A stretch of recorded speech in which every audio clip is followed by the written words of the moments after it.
नमस्कार, स्वागत आहे आपल्या आवाजमध्ये।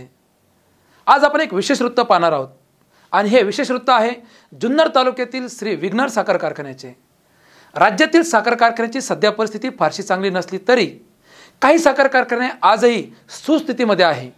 जे काही साखर कारखाने अग्रगण्य आहेत त्यामध्ये जुन्नर तालुक्यातील श्री विघ्नर साखर कारखान्याचे नावही अतिशय आदराने घेतले जाते। आपण जाणून घेणार आहोत कशा प्रकारे या कारखान्याने आजपर्यंत शेतकऱ्याच्या हिताचे निर्णय घेतले आहे। विघ्नर साखर कारखान्याचा यंदाचा गळीत हंगाम मे महिन्याच्या पहिल्या आठवड्यापर्यंत सुरू राहणार आहे। कारखान्याकडे नोंदवलेले सर्व ऊसाचे गाळप वेळेत केले जाणार आहे। गाळपाविना ऊसाचा एक टिपोरी शिल्लक राहणार नाही याचे आम्ही कारखान्याचे अध्यक्ष सत्यशील शेरकर यांनी दिले आहे। जुन्नर आंबेगाव हे मागासलेले व दुर्गम डोंगरी भागातील तालुके, परंतु 1981 साली स्वर्गीय माननीय खासदार निवृत्ती शेठ शेरकर यांनी या तालुक्यातील उजाड माळरानावर सहकारी साखर कारखानदारीची मुहूर्तमेढ रोवली। अतिशय प्रतिकूल परिस्थिती असूनही तालुक्यातील अनेक मातब्बर साथीदारांना बरोबर घेऊन सहकारी साखर कारखाना उभा करण्याचा निर्णय घेतला। त्या कामी स्वर्गीय प्राध्यापक रामकृष्णजी मोरे, तत्कालीन मुख्यमंत्री स्वर्गीय वसंतदादा पाटील यांनी अतिशय मोलाचे सहकार्य केले। शेतकऱ्यांना पारंपरिक पिकापासून ऊस शेतीकडे वळवण्यासाठी अथक परिश्रम घेतले। सुरुवातीला 1250 मेट्रिक टन क्षमतेचा कारखाना उभारण्याचे काम चालू केले व 1984-85 साली कारखान्याने पहिला चाचणी हंगाम घेतला। सन 1987-88 मध्ये ऊसाचे क्षेत्र कमी झाल्याने कारखाना बंद ठेवण्याचा निर्णय घेऊन सर्व संचालक मंडळाला सोबत घेऊन गावोगावी शेतकऱ्यांना ऊस लागवडीसाठी प्रोत्साहित केले व 5100 एकर ऊस लागवड करून घेतली। त्यानंतर कारखाना चालू झाल्यानंतर आज बागायत कारखान्याने मागे वळून पाहिलेले नाहीये। ऊसाचे क्षेत्र वाढलेले 1991-92 साली कारखान्याचे विस्तारीकरण करून 1250 मेट्रिक टन गाळप क्षमतेवरून 2500 मेट्रिक टन पर्यंत गाळप क्षमता करण्यात आली। काटकसरीने योग्य आर्थिक नियोजन असल्याने शेतकऱ्यांना दरवर्षी चांगला ऊस भाव दिला, त्यामुळे ऊस क्षेत्रामध्ये आणखीन वाढ झाली व 1995-96 मध्ये कारखान्याची गाळप क्षमता 2500 मेट्रिक टनावरनं 5000 मेट्रिक टनापर्यंत करण्यात आली।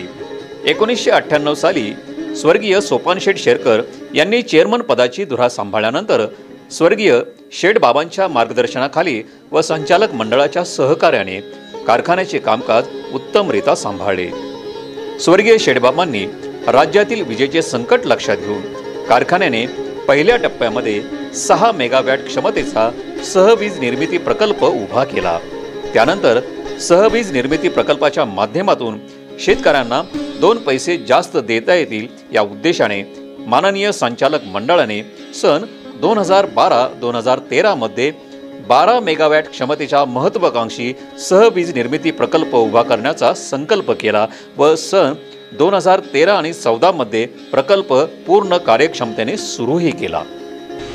आताच आपण ज्या ठिकाणी बसलेलो आहे त्या ठिकाणी एक आम्ही केंद्र शासनाचं वायू प्रदूषण आणि पाणी प्रदूषण याच्यावर केंद्र शासन आणि राज्य शासनाने या ठिकाणी एक ऑनलाईन मॉनिटरिंग सिस्टीम चालू केलेली की ज्या ज्या कारखान्यामध्ये अशा प्रकारचं प्रदूषण होते त्याचं ऑनलाईन मॉनिटरिंग हे त्या ठिकाणी दिल्लीमध्ये आणि त्या ठिकाणी कळतं। तर त्याच्या आत्ताच आम्ही एक नवीन त्याचं सॉफ्टवेअर बसवलेलं आहे की जेणेकरून आपल्या कारखान्यातून बाहेर पडणारं पाणी, आपल्या पाण्यातून बाहेर पडणारा धूर याच्यामध्ये कुठल्या प्रकारची डस्ट आहे का, कुठल्या पाणी जे पडतं आहे त्याच्यात किती pHचं पाणी बाहेर पडतं आहे, किती पद्धतीचं केमिकल बाहेर पडतं आहे याची ऑनलाईन मॉनिटरिंग हे सध्या दिल्लीत बसून करते। त्याच्यामुळं आता कारखानदारीला येथून पुढच्या काळात जे काय वेस्टेज पाणी जातं किंवा प्रदूषण होतं त्याला कुठंतरी मर्यादा बसणार अशा नवीन टेक्नॉलॉजी आम्ही शासनाच्या मार्फतच असून नाही तर आम्हाला जे ज्या कल्पना सुचतात त्या माध्यमातून आम्ही आता करतोय। या सहवीज निर्मिती प्रकल्पामुळे शेतकऱ्यांना बाजारभाव देण्यामध्ये कितपत फायदा होतो? सहवीज निर्मिती प्रकल्पामुळे नक्कीच शेतकऱ्यांना बाजारभाव देण्यास फायदा होतो, कारण सगळ्यात महत्त्वाचं का आम्हाला आज जे काही पैसे अवेलेबल होतात तर ते खरं तर या कोजनमधूनच आज अवेलेबल आहे. दर 3-3 महिन्यांनी आम्हाला MSCB विक्री केलेल्या विजेमधून तात्काळ पैसे आम्हाला उपलब्ध करून देते. त्याच्यामुळं आम्हाला जास्त पैसे लवकर उपलब्ध होतात आणि त्याच्यामुळे शेतकऱ्यांना नक्कीच त्याच्यातून फायदा होणार आहे. विघ्नर सहकारी साखर कारखान्याने उभा केलेला कोजनरेशन प्रकल्प शेतकऱ्याच्या हिताचा ठरत आहे. कारखान्याने निर्माण केलेली वीज कारखाना वापरून इतर ठिकाणी देत असल्यामुळे यांचा हा आदर्श राज्यामध्ये एक वेगळा आदर्श ठरत आहे. फक्त साखर निर्मिती हे उद्दिष्ट न ठेवता कारखान्याने 30,000 लिटर प्रतिदिन क्षमतेचा आसवनी प्रकल्प सुरू केला. या प्रकल्पातून स्पिरिट व इथेनॉलची निर्मिती सुरू केली. त्याप्रमाणे या प्रकल्पातून निघणाऱ्या स्पेट वॉश पासून अद्यावत कंपोस्ट यार्ड तयार करून निसोरा नावाचे बायो कंपोस्टिंग खत तयार करण्यास सुरुवात केली व त्याचे शेतकऱ्यांना उधारी तत्वावर वाटप सुरू केले. या प्रकल्पाच्या माध्यमातून शेतकऱ्यांना जास्तीत जास्त ऊसदर देण्याचा प्रयत्न संचालक मंडळ नेहमीच करत आहे.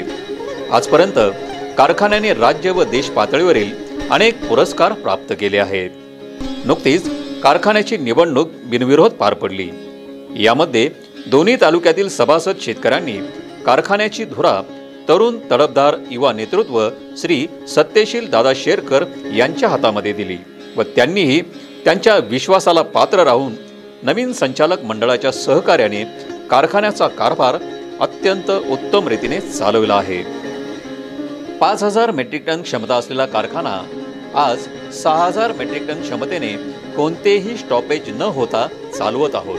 यामध्ये कारखाना कामगार व अधिकारी यांचा मोलाचा वाटा आहे. दादा, विघ्नर कारखाना सुरू होऊन 4 महिने झालेले आहेत. कारखाना साधारण मे पर्यंत चालेल.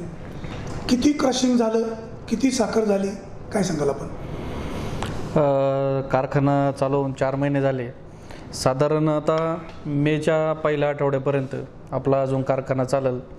साधारण 7,66,000 मेट्रिक टनाचा आजपर्यंतचं गाळप झालेलं आहे. त्याच्यात 8,46,400 क्विंटल ही साखरेचं उत्पन्न झालेलं आहे आणि 11.19 सरासरी साखरेचा उतारा मिळालेला आहे. अजून 8.5, 9.5, 10.5, 2 लाखाचं क्रशिंग अजून बाकी आहे. त्याच्यामुळं साधारण एप्रिल ते मेपर्यंत आपल्याला मेचा पहिला आठवड्यापर्यंत कारखाना आपला चालेल. कारखाना वीज निर्मिती पण करतो. कारखान्याने वीज निर्मिती केल्यामुळे इतर लोकांचाही फायदा झालेला आहे. आजपर्यंत आपण वीज निर्मिती किती केली आणि विक्री किती केली? आत्तापर्यंत आपण म्हणजे आपले वीज निर्मिती निर्यात जी झालेली ती 2,85,00,000 युनिट एवढी आपण वीज निर्मिती केलेली आहे. आणि खरं तर आपला कोजन प्रकल्प अतिशय चांगल्या पद्धतीने चालू आहे. सगळ्यात महत्त्वाचं का आपल्याला साखरचे बाजारभाव बघून साखर विकायला लागते आणि त्याला थोडासा वेळ पण जातो, पैसे लवकर मिळत नाही. परंतु कोजनचं असं आहे का, कोजनचे वीज गेल्यानंतर MSCB आपल्याला दर 3 महिन्याने पेमेंट करते. त्याच्यामुळं फायदा असा होतो आहे का तो जो प्रकल्पाला जे काय कर्ज लोन घेतलं आहे ते फेडायला पण मदत होती आणि त्याच्याबरोबर काही शेतकऱ्यांचं पण पेमेंट करायला आपल्याला त्याच्यामुळं मदत पण होती. आपला जो इथेनॉल प्रकल्प आहे त्या प्रकल्पाविषयी काय सांगाल? हां, तर इथेनॉल प्रकल्प आहे तर त्याच्यातून आपण आतापर्यंत 7,60,000 लाख लिटरचं इथेनॉल आपण तयार केलेलं आहे आणि सध्या इथेनॉलचे रेट पण थोड्या बऱ्यापैकी आलेले आहेत. परंतु आता झालं काय, फॉरेन कंट्रीमध्ये पण जास्त इथेनॉलचं प्रोडक्शन जास्त प्रमाणात करत असल्यामुळं थोडंसं रेटमध्ये जेवढं रेट जायला पाहिजे तेवढ्या मोठ्या प्रमाणात रेटची वाढ काही होत नाही, पण ठीक आहे. म्हणजे यावर्षी राज्यामध्ये दुष्काळ आहे, जुन्नर तालुक्यामध्ये पण दुष्काळ आहे. हां, खोडवा ऊसाची कमतरता विघ्नर कारखान्याला भासणार आहे. आपण काय नियोजन केले? नाही, आता खोडवा नियोजनासाठी काय केलेलं आहे माहिती का सगळ्यात महत्त्वाचं का पाणीचा प्रॉब्लेम तर आहेच आहे, जो जुन्नर तालुक्यात नाही तर पूर्ण महाराष्ट्रात. आणि त्याच्यासाठी आम्ही मागच्या वेळेला पण म्हणजे कारखाना चालू झाला तेव्हापासून त्याच्यासाठी आपण नियोजन करतो आहे. त्याच्यासाठी आम्ही परिपत्रक पण काढलेले आहे. त्याचे आम्ही सगळ्या शेतकऱ्यांना परिपत्रक दिलं आहे, वेळोवेळी पेपरमधून पण सांगितलेलं आहे. आणि खोडवा का ठेवावा तर साधारण लागवडीसाठी जेवढा आपल्याला खर्च होतो त्यापेक्षा खोडवाला जर चांगल्या पद्धतीत खर्च केला तर तेवढ्या सुरूच्या ऊसाच्या पट्टीमध्ये सुद्धा खोडा चांगल्या पद्धतीने निघू शकतो. त्याच्यामुळं मग कारखान्याने आम्ही त्याच्यासाठी म्हणजे 265 जो खोडवा ठेवणार आहे त्याच्यासाठी 75 रुपये मेट्रिक टन आणि 86,032 ऊसासाठी 100 रुपये मेट्रिक टन अनुदान अशा पद्धतीचं जाहीर केलेलं आहे. आणि त्याच्यासाठी परत आपल्याकडं ॲझोटोबॅक्टर, PSB किंवा जैविक खतं ही जी खतं आहेत ती एक 50% याच्यानुसार आपण ते त्यांना देतो अनुदान. ठिबकसाठी काय प्रयत्न आहेत आपले? ठिबकसाठी तर सगळ्या कंपन्यांचे ठिबक आहे आपल्याकडं, त्यांच्याबरोबर आपण हे करतोय. त्याच्यासाठी आपण ठिबकसाठी पण शेतकऱ्यांसाठी वेगवेगळ्या स्कीम मागच्या वर्षीसुद्धा आपण आणली होती, यावर्षीसुद्धा आहे. परंतु ते झाले काय, आपण जेव्हा राबवतो ते सगळ्या ISI मार्कवाल्यावर राबवतो. आणि आता शेतकऱ्यांचा थोडासा कलम कसं ते यूज अँड थ्रोच्या याला गेलं का बा एक 10-15 हजारामध्ये ती 1 एकरचं ड्रीप होऊन जातं आणि ते ऊसाबरोबर ते पाष्टाबरोबर ते पेटवून पण टाकतात ते. त्याच्यामुळे थोडा शेतकऱ्यांचा कल जरा थोडासा कमी झाला आहे. ऊसाची तोडणी थोडीशी लेट होते असं शेतकरी काही प्रमाणात सांगतात, काय सांगाल आपण? नाही, आता याच्यात कसं आहे का 265 जो ऊस आहे तर त्याचे वयच आहे का त्याचं का एक 17 महिन्याच्या पुढं त्याची तोडणी करावं. आपण जे परिपत्रक काढले ज्यावेळेला कारखाना आपण चालू करतो आणि त्याचं धोरणात्मक निर्णय घेतो त्या धोरणात्मक निर्णयामध्येच आपण ते परिपत्रक काढलं आणि ते शेतकऱ्यांना वाटलं तर त्याच्यात लिहिलेलं आहे आपण का 265 ऊस जो आहे तो आपण 17 महिन्याचा झाल्यानंतर तोडणार. आणि त्याच्या मोठ्या प्रमाणामध्ये लागवड आहे. फक्त ऊसाचा प्रोग्राम व्यवस्थित आणि तोड व्यवस्थित चालू आहे. पाण्याची टंचाई आल्यामुळं असं वाटतंय का बाबा आपला ऊस लवकर जायला पाहिजे आणि ऊस लेट होतोय असं त्याची जाणीव होती, बस बाकी काही नाही. तसं पण प्रोग्राम व्यवस्थित आहे. ऊसाचं जळीत होतं, विघ्नर कारखाना सरसकट 300 रुपये कपात करतो. शेतकऱ्यांची बऱ्याच प्रमाणात नाराजी आहे. ज्यांना आपण मालक समजतो त्याच शेतकऱ्यांची आपण सरसकट पर टन 300 रुपये कपात करतो, काय सांगाल आपण? नाही, सरसकट 300 रुपये करतो म्हणजे त्याचा हे असं आहे का जानेवारीच्या अगोदर ऊस ज्याचा जळीत होईल त्या जळितासाठी आपण रिकव्हरी बेसवर त्याची कपात करतो. म्हणजे रिकव्हरी बेसवर कसं, म्हणजे ज्या दिवशी समजा आज एखाद्याचा ऊस जळाला तर आजची रिकव्हरी किती आहे, आजची रिकव्हरी समजा 10 असेल, 10 पॉईंट असेल आणि त्याचा ऊस जळाला त्याची जर आपण सॅम्पल काढले आणि रिकव्हरी जर चेक केली त्याची जर 8 भरली तर 2 पॉईंटचा जो डिफरन्स पडतो तो आपण त्याच्या ह्याच्यातून कपात करतो. तर तो जानेवारीपर्यंत करतो. जानेवारीमध्ये आपण 200 रुपयाची कपात करतो. फेब्रुवारीमध्ये असेल तर आपण 300 रुपये करतो आणि एप्रिल मे मध्ये आपण 350 रुपयाची कपात करतो. पण आपण हे रेट जास्त का ठेवलेला आहे तर ह्या पिरियडमध्ये काय होतं नेमकं वेगवेगळ्या म्हणजे टोमॅटो असेल किंवा अन्य बाकीच्या गोष्टी असेल, काकडी असेल किंवा हे असेल तिचे शेतकरी घाई करतो का आपला ऊस गेला पाहिजे. मग बऱ्यापैकी काय होतं का जो शेतकरी ठेवतो त्याच्या ऊसाला तो ठेवतो त्याला पण ते बाकीच्या हे करायला माल करायला लेट होतो. पण ज्याचा ऊस पेटवला आहे त्याला त्याचा फायदा एकच होतो. त्याच्यामुळे लोक बऱ्यापैकी ऊस पेटवून देतात म्हणून थोडासा रेट त्याचा जास्त ठेवला आहे. पण तर शॉर्ट सर्किट वगैरे झालं तर शेवटी आपण पण शेतकरी आहे, आपल्याला पण कळतं का त्याचं नुकसान बऱ्यापैकी होतं. पण शेतकरी पेटवतात म्हणून आपण थोडासा त्याचा रेट ठेवला आहे. पण आता पुढच्या वेळेला धोरणात्मक निर्णय घेऊन थोडासा लागला तर रेट त्याचा आपण कमी पण करू शकतो, तसं काही अडचण नाही. चेअरमन साहेब, ऊस उत्पादक शेतकऱ्यांनी विघ्नर कारखान्याची बिनविरोध केली. सगळं संचालक मंडळ तुम्हाला साथ देते. कारखाना आपण आदर्श चालवलेला आहे, हे विषय काय सांगाल, काय भावना आहेत आपल्या?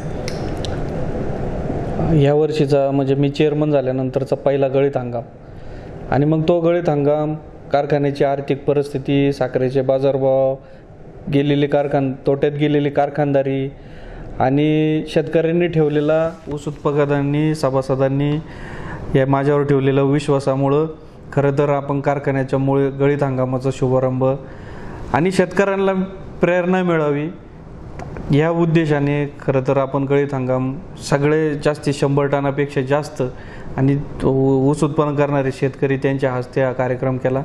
आणि त्याच्यानंतर खरं तर त्या कार्यक्रमाचे अध्यक्ष म्हणून जे आपल्याला लाभले ते 126 मेट्रिक टन ऊस त्यांनी एका एकरमध्ये काढला. त्यांना आपण बरोबर घेतलं. मग शेतकऱ्यांच्या याच्यातून कुठंतरी करणं. आणि सगळ्यात महत्त्वाचं म्हणजे आज कारखान्याची निवडणूक होऊन आज 2 दीड वर्ष झालं. त्याच्यानंतर नवीन संचालक मंडळ आलं. पण मग त्याचे आमचे उपाध्यक्ष असतील, व्हाईस चेअरमन असतील किंवा सगळे ज्येष्ठ संचालक असतील, आमचे काही तरुण सहकारी मित्र संचालक आहेत, ते सगळ्यांनी मिळून आम्ही एकत्र येऊन आज कारखान्याची परिस्थिती कशी सुधारायला काय काय निर्णय घेता येतील त्या पद्धतीने आम्ही सगळे कामकाज करतोय, काटकसर करतोय, छोट्या छोट्या गोष्टीवर लक्ष ठेवतोय. आणि या सगळ्यांची साथ असल्यामुळं शेतकरी असतील, आमचे सर्व संचालक मंडळ असेल आणि त्याचबरोबर सगळ्यात महत्त्वाचं काम करणारा जो घटक आहे तो म्हणजे कारखान्याचा कामगार, आमचा मग शेतकीचा कर्मचारी वर्ग बाहेरचा जो तालुक्यात काम करतोय, दोन्ही तालुक्यात काम करतोय, त्याबरोबर आतला काम करणारा कामगार आणि सर्व अधिकारी, या सगळ्यांचं सहकार्यामुळं खरं तर आपण ही प्रगती पथावर आपल्या कारखान्याची वाटचाल चालू आहे. चेअरमन साहेब, या वर्षीचा गळीत हंगाम अतिशय चांगला चाललेला आहे. काही कारखाने बंद झालेत, काही बंद होत आहेत. आपल्याकडे शिल्लक ऊस किती आहे आणि कारखाना किती दिवस चालेल? आत्ता आपल्याकडं 7,66,000 लाख मेट्रिक टनाचं क्रशिंग आपलं झालेलं आहे आणि साधारण आपल्याकडं 3,35,000चं गाळप आजपासूनचं आपल्याकडं शिल्लक राहिलेलं आहे. आणि साधारण एप्रिलचा एंड आणि मेचा पहिला आठवडा म्हणजे मेच्या पहिल्या आठवड्यापर्यंत साधारण आपला कारखाना चालू राहील.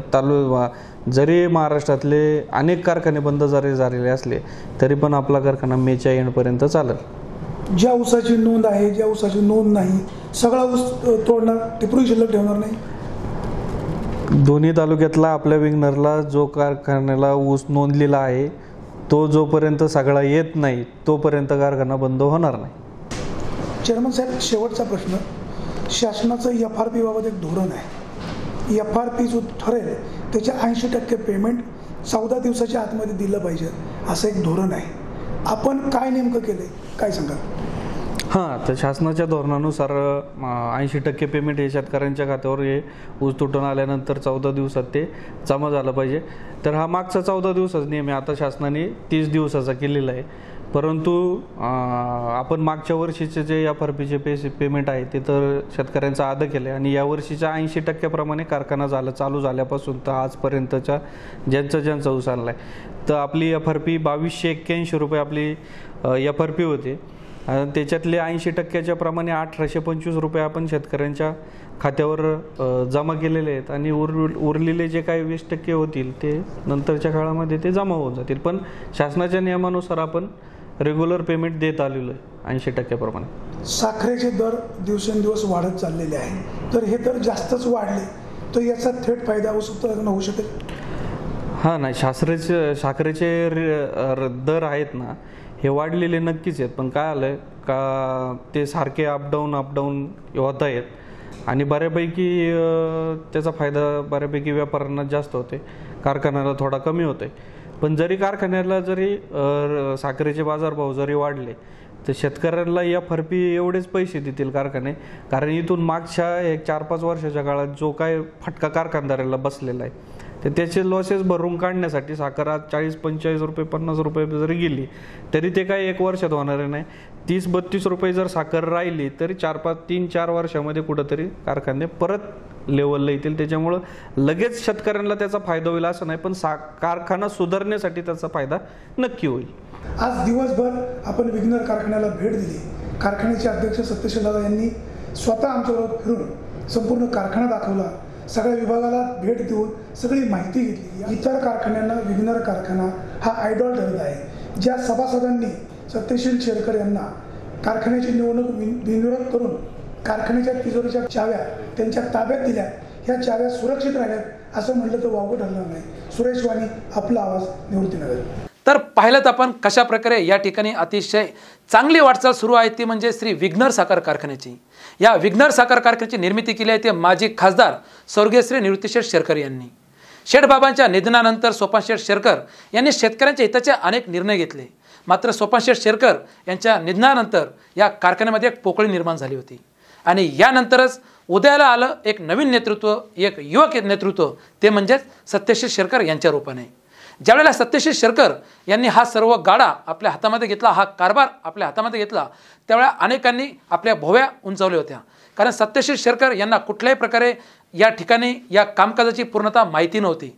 मात्र अतिशय कमी वेळामध्ये सत्यशील शेरकर यांनी शेतकऱ्यांच्या हिताचे अनेक निर्णय घेतले. कारखान्याची ज्यावेळेला निवडणूक झाली ती पूर्णपणे बिनविरोध करण्यामध्ये अतिशय मुत्सद्दीगिरीने या ठिकाणी सत्यशील शेरकर यांनी सर्व सहकाऱ्यांना बरोबर घेऊन हा कारभार पुढे नेलेला आहे. सहकारामध्ये राजकारण नको हे ज्यावेळेला म्हटलं जातं तर ते समोर येतं विघ्नर साखर कारखान्याच्या या सर्व कारभाराकडे पाहिल्यानंतर. आपण कुठेही जाऊ नका, पाहत राहा आपला आवाज. हाक तुमची, साथ आमची. धन्यवाद.